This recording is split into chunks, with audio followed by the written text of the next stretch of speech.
2. Welcome to New Realities. I'm Alan Steinfeld, and this program is about the evolution of our consciousness, which means that we, as human beings, have a way of changing our thoughts, changing our mind, and evolving how we think. And that's why I have today with me my new good friend, Susan Davis. Thanks, Susan, for being here. Thank you for having me, Alan. And what Susan does is work with I would say, the subconscious, right? And Yes. the traumas. How would you describe it? And you call yourself, your work, the... Resolution experience. And you go into that person's subconscious mind and and you did it with me, get rid of the blocks that are in the way of their movement forward, their own evolution. Correct. However, I don't really do it. I'm just a guide on the side. You have all the information. Mm-hmm. The unconscious mind is like a recorder. It records everything since your existence. So together we investigate what is playing out in your unconscious mind that's sabotaging your wellness, your finances, your relationships. And everyone has something there, right? Everyone has something. And so the process was that you did with me was you asked me questions. Yeah, I feel like an investigative reporter, helping you discover who you really are. So if someone's watching and they wanted to access their blocks, what would you, besides calling you, what would you recommend doing if they, how would they gain access to their mind, their subconscious mind? I wish everyone could access it by themselves, but what I'm finding so far, unless you're in a monastery by yourself for multiple years, that might not be possible. So that's why I offer the resolution experience, so that you have help, you have some guidance. But so what do you do? I know. So describe the process. I do an intake. Okay, which means I discover what's going on that might give me information as to how to direct the session. Mm-hmm. But most importantly, I start off by asking you, what do you like to do for fun? Because it's about frequency. I help people raise their frequency. When you are angry or sad or have a disease, you are lowering your frequency. Mm-hmm. So in order to raise your frequency, you must know how to do that, because that's a cognitive action. But also, I think when you're eating junk food, when you're smoking cigarettes, when you're drinking alcohol, your frequency is also lower as well. All those things are addictions. Yes, they're addictions that keep us at a lower frequency. All addictions are past life. Their past life? Yes. Well, it must have started somewhere, though. Past life is any time before now. Oh, 5 days ago. So you ago. don't mean like a reincarnated past life? Well, or you could mean that. Yes. I consider past life any time before now. 5 days ago, 5 weeks ago, 5 years ago, 50 years ago, 500 years ago. What happens to cause an addiction in those past lives? Well, that's unique to each individual. But generally, give me an example, like... Maybe a classic case might be alcohol. Okay. So what I've found in most of my cases is there has been a lifetime on a battlefield where they were a soldier and who died or was severely injured before they died, and there was alcohol being used either to numb them up or to do surgery. As the spirit leaves the body, the message is, in order to feel alive, I need alcohol.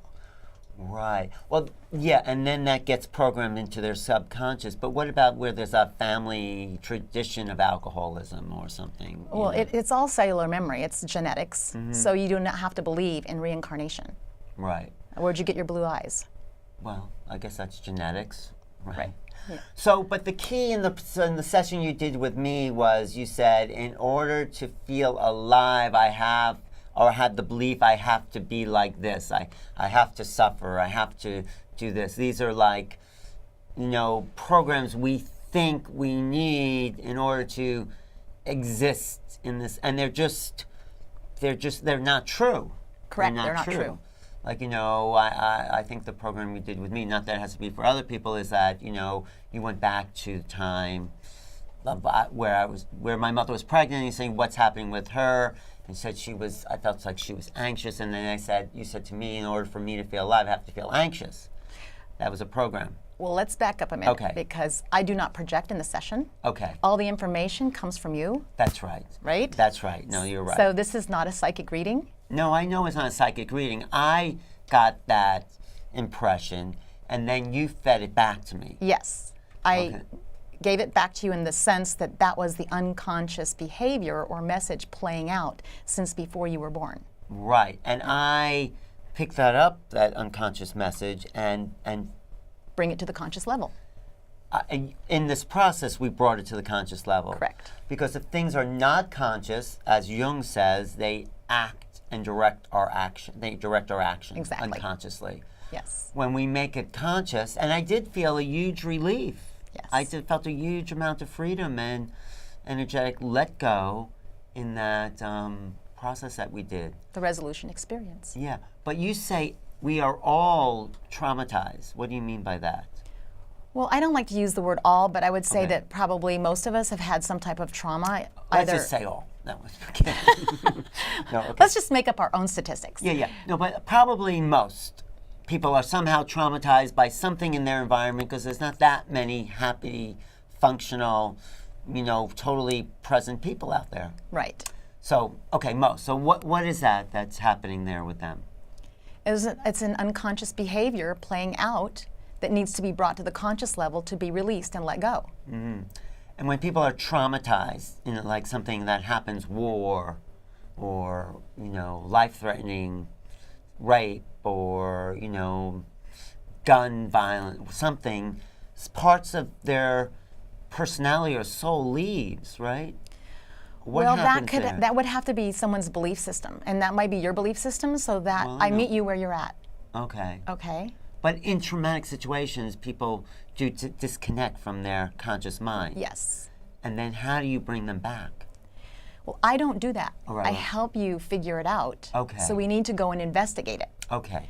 I work a lot with soldiers, veterans. So give me an example of how. Well, I recommend, I don't know how many sessions you'll need. I would wish that everyone could only have one session. However, it doesn't usually work that way because it's a layered effect like an onion, so we've got to peel it back all the way to the point of origination. So PTSD, for example, one of my clients who's a veteran had experienced 23 blasts and 3 documented concussions.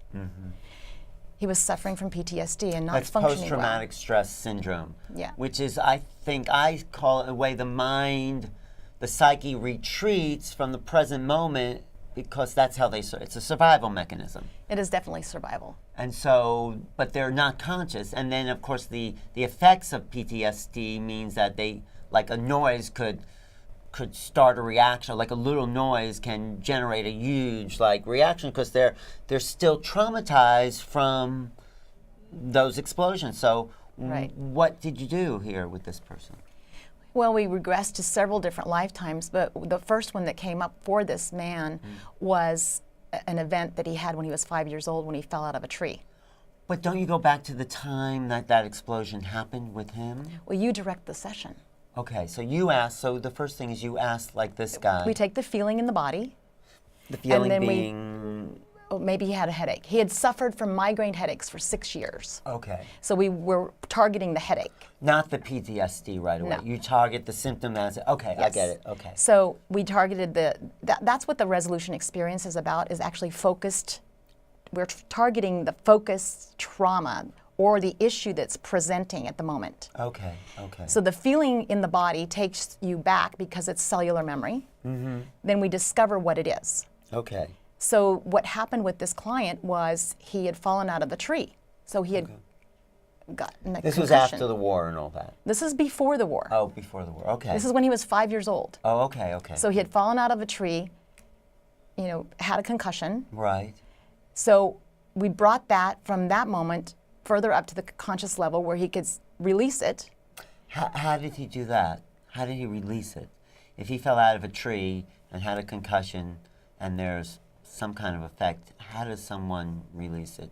Well, you must use your right brain. The right Okay. brain is the creative side of our being. That's what heals us. So while our left brain keeps us alive, in the basic hierarchy of needs, the right brain is what allows us to heal ourselves. But did he say he felt a certain way? I mean, I'm just curious, how does Well, you I'd have to release look a at my con- notes because it's Right, very right. unique. Well, just make it up. No, in a typical session. That's well, it's no typical. Every session is different. Okay, but I And- would know, how would he release the trauma from the concussion? Because what happens is I say, do you want to keep that? Uh-huh. And he says no. I said, all right, let's just let it go. Whatever that looks like to you, to let it go. Whatever it looks like. So a concussion look like, What would it look like to you? I guess suffering, pain, you know, not feeling good. But then how do you let that go then? Well, you decide. You have to use your own imagination because I can't tell you what your imagination How should would be. you let it go if it was your I can give you concussion? suggestions. Okay. So the suggestion might be you could cut a cord, pull okay. a plug, To put the it in. past. Yes, that is the past. He was 5 years old. So you cut a cord. You just visualize cutting a Yes, cord. visualization. Or some kind of act that would disconnect you from the past because and when you're disconnected from the past you have more life in your body. Correct.